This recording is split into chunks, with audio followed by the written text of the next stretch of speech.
મારું નામ છે લક્ષ્ય, અને આજે જે હું તમને કહેશ કેવું છું એ માત્ર એક કિસ્સો નથી.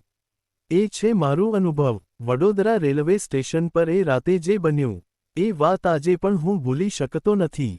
એ રાત પણ સામાન્ય જેવી જ હતી. થોડું ધુમ્મસ, પવન થોડો ભારે હતો, અને સ્ટેશન પર રિક્ષાઓની અવાજ પણ બંધ થઈ ગઈ હતી. હું પ્લેટફોર્મ નંબર 3 પર બેઠો હતો. મારા હાથમાં મારી નોટબુક હતી. હું એમ જ બેઠો બેઠો ક્યાંક ચિંતા કરતા લખતો રહ્યો. અચાનક મારી નજર એક જૂના ટ્રંક પર ગઈ. મોટો લોખંડનો ટ્રંક, જાણે વર્ષોથી ત્યાં પડેલો હોય. મને આશ્ચર્ય થયું, આ કોણે મૂક્યો હશે અહીં? એ પણ અહીં, જાંબલી રંગના જૂના કવર સાથે. મારે ન જોઈએ તો પણ મારી નજર તેની તરફ વળતી રહી. અને એ સમયે, એ ધીમેથી ખુલવા લાગ્યો. હા, કોણે ખોલ્યો એ ખબર નહીં, પણ એની અંદરથી હળવી ધૂંધ બહાર નીકળવા લાગી. હું ઊભો થયો, પગે પગે તેની નજીક ગયો.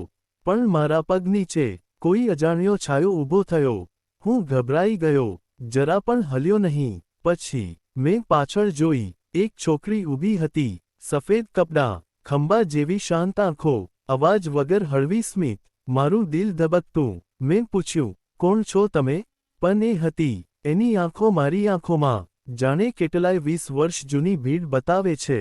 એની પાછળ ટ્રેનની સીટી વાગી. પણ ટ્રેન ક્યાં હતી? ટ્રંકની અંદર મેં જોઈ, જૂના ફોટા, પત્રો, અને એ છોકરીનો એક ફોટો. સાચો, સ્નેહા. ફોટા પાછળ લખેલું હતું, એનો જ ફોટો, એ જ ચહેરો. હવે તો મને વિશ્વાસ થઈ ગયો કે એ માણસ નથી.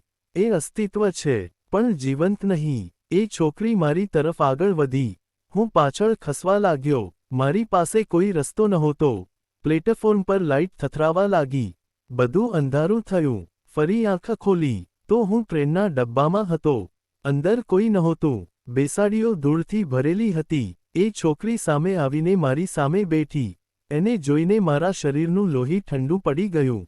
એ કહે છે, તું મને શોધવા આવ્યો ને લક્ષ્ય? મારું માથું થથરાવું લાગ્યું. મારે ભાગવું હતું, પણ પગ હલતા નહોતા. ટ્રેન ચાલવા લાગી. બહાર એક ભયંકર શાંતિયુક્ત દૃશ્ય. મારું નામ લક્ષ્ય છે, અને આ હતા વડોદરા કેસ ફાઇલ્સનો પહેલો અધ્યાય.